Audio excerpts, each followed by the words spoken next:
Olá, meus queridos amigos, bom dia! Mais uma vez aqui no Pétalas do Espiritismo, juntinho com você nesta manhã, para aprendermos e estudarmos com o Livro dos Espíritos. Vamos ver o questionamento 570, no capítulo 10, das ocupações e missões dos Espíritos. Aqui, Kardec faz o seguinte questionamento: os espíritos percebem sempre os desígnios que lhes compete executar? E a espiritualidade nos diz: não, muitos há que são instrumentos cegos. Outros, porém, sabem muito bem com que fim atuam. Obviamente, queridos amigos, que na continuidade da pergunta anterior, nós sabemos que tudo vai depender do grau de entendimento, maturidade e evolução do espírito. Quanto mais ignorante é o espírito ignorante, que eu digo, no entendimento, no saber, no conhecimento das verdades espirituais, mais ele atua, como ele diz aqui, movido pelo todo, sem plena consciência daquilo que ele faz, daquilo que ele executa e da importância do seu trabalho no todo. Ele, na realidade, como ele diz assim, como a própria doutrina espírita nos fala, são instrumentos cegos, muitas vezes são coordenados por outros espíritos mais esclarecidos e acabam conduzindo-os para que esses mais ignorantes exercitem as tarefas, as missões, os trabalhos que lhes competem. Mas eles realmente não têm esse entendimento, não sabem o porquê fazem, qual a importância daquele trabalho, o que aquilo representa no todo na criação de Deus.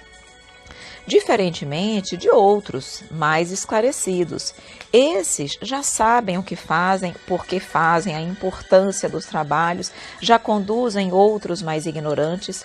Aqui na Terra não é assim também?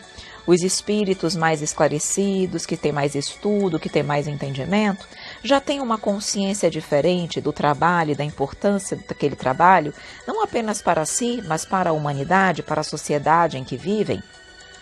Outros trabalham apenas porque precisam trabalhar, porque precisam, digamos assim, sanar as suas necessidades físicas de moradia, de alimentação, mas não trabalham, digamos assim, com aquele entendimento, com aquela vontade, muitas vezes compreendendo por completo a importância do trabalho. Trabalham, mas não gostam de trabalhar. Então, tudo depende, obviamente, do grau de evolução de cada espírito. E assim como se dá na Terra, é também no plano espiritual entre os espíritos errantes. Vamos ouvir então agora o questionamento do espírito Miramês, falando exatamente sobre os trabalhos dos espíritos. E ele nos diz o seguinte: os trabalhos dos espíritos são diversos, tornamos a dizer, mas nem todos os espíritos são conscientes do que realizam. Os mais ignorantes são instrumentos cegos, são dirigidos pelos mais despertos a almas mais experimentadas. É mais ou menos como os homens na terra. Uns trabalham por verem os outros trabalhar e por necessidades de se alimentarem e se vestirem. Outros já alcançam o valor do trabalho em dimensão diferente. Estes conhecem que o labor com alegria e consciente leva à libertação espiritual por ser útil à sociedade. Os espíritos a que denominamos errantes, cuja evolução não alcançou ainda o verdadeiro despertar espiritual, têm obrigações diversas e a sua escala é grande. Cada vez que sobem um degrau, sentem na consciência mais lucidez e entendem melhor as leis de Deus. Obviamente que a partir do momento que cresce o entendimento, cresce a consciência do trabalho que realizam, a lucidez, entendem melhor as ideias de Deus e, portanto, a importância do trabalho na vida de todos. Continuando, deves, por obrigação de espírita, ter mais tolerância para com aqueles que desconhecem a verdade, que tu já conheces, perdoar sempre as suas faltas e ensiná-los a amar. Quem se encontra na frente tem o dever de guiar quem está atrás. O espírito errante tem de passar por muitos problemas, por provas inúmeras, por dificuldades sem conta. Tudo isso se processa como lições, no sentido de despertar seus valores no centro da alma. Todos nós, meus queridos amigos, precisamos passar por provações, por dificuldades, por lutas, para crescermos. A cada, digamos assim, prova que nós saímos vitoriosos, é um patamar, é um degrau que nós vamos pouco a pouco subindo na evolução, na escala dos espíritos. Então precisamos realmente desses desafios para que nós possamos exercitar o nosso coração, a nossa moralidade, a nossa intelectualidade. Então ele diz aqui, tudo isso se processa como lições, no sentido de despertar seus valores no centro da alma. Ide, eis que eu vos envio como cordeiros para o meio de lobos. No Evangelho de Lucas, capítulo 10, item 3, no sentido de que precisamos estar nesse meio de lobos. Esse meio de lobos significa desafios, obstáculos, para que nós, como cordeiros, mais, eu digo assim, no primeiro momento mais indefesos, mas diante dos desafios crescemos, evoluímos e, com certeza, vencemos também. Os discípulos do Mestre devem passar por processos de despertar mais luz no coração pelas provas, pelos sofrimentos, sem reclamar, testando assim as suas qualidades.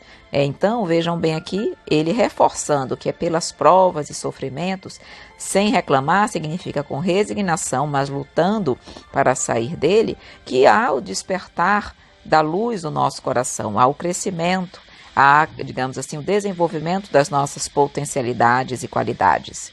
Os lobos deveriam ouvir a palavra do Evangelho, porque se nada se perde, quanto mais eles perseguirem a luz, mais essa luz ficaria em seus corações para algum dia iluminar as suas consciências. Do lado espiritual, inúmeras falanges de espíritos de muita elevação trabalham para a maior difusão dos conceitos de Jesus. Os devorados pelos lobos já foram lobos igualmente, neste ou noutros mundos. Assim funciona a lei de justiça paralela à lei de amor. A bondade de Deus é tamanha que aproveita a todos nos serviços da fraternidade. Os conscientes e os inconscientes, todos realizam a sua vontade. Isso é que é maravilhoso. Todos, mesmo de forma inconsciente, caminhamos para o Pai, fazemos a vontade do Pai. E aí ele diz, se os anjos do Senhor já passaram pelos mesmos caminhos, a esperança cresce nos corações dos homens, sabendo que algum dia serão anjos e, como ministros de Deus, deverão operar o que se encontra no reino do amor. Se és um operário, alguém invisível te ajuda. Se és um professor, os espíritos ligados ao ensino estão te ajudando a ensinar melhor. Assim se processa na agricultura, no comércio, na política e mesmo, ou muito mais, nas religiões. Em tudo se encontram os agentes de Deus operando maravilhas em nome da fraternidade. Os sirineus estão por toda parte, ajudando os homens a carregarem as suas cruzes. É nesta fusão de valores que todos crescemos, despertando os dons para estarmos junto do Senhor. E nós também precisamos fazer como os sirineus, trabalhar, crescermos e evoluirmos, mas não esquecermos do nosso irmão, daqueles que estão na retaguarda, daqueles que sofrem, daqueles que precisam de uma palavra de amparo, de auxílio, de força, que precisam de um esclarecimento.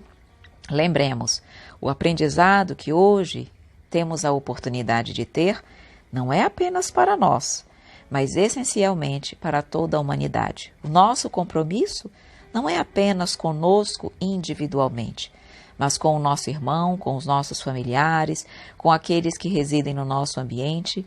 E lembremos, a melhor forma de esclarecermos, de auxiliarmos, é através do exemplo e não das palavras. As palavras são importantes porque esclarecem, nos tiram da ignorância e nos fazem refletir. Mas se elas não vierem juntas com o exemplo, não há o verdadeiro convencimento.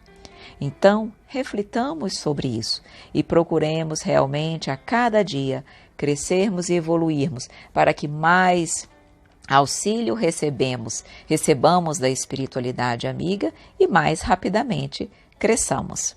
Ok, meus amores, meus queridos amigos, mais um aprendizado nós vamos deixando por aqui. Espero que você tenha gostado, tenha aproveitado um pouquinho mais uma vez o Pétalas de hoje e amanhã estaremos juntos novamente para mais um aprendizado. Desejo um dia muito feliz. E caso você esteja ouvindo as nossas pétalas, mas ainda não faça parte da nossa lista de transmissão, envie-nos uma mensagem para o número 92 do DDD 991919595. Um grande abraço, meus amores, e até amanhã.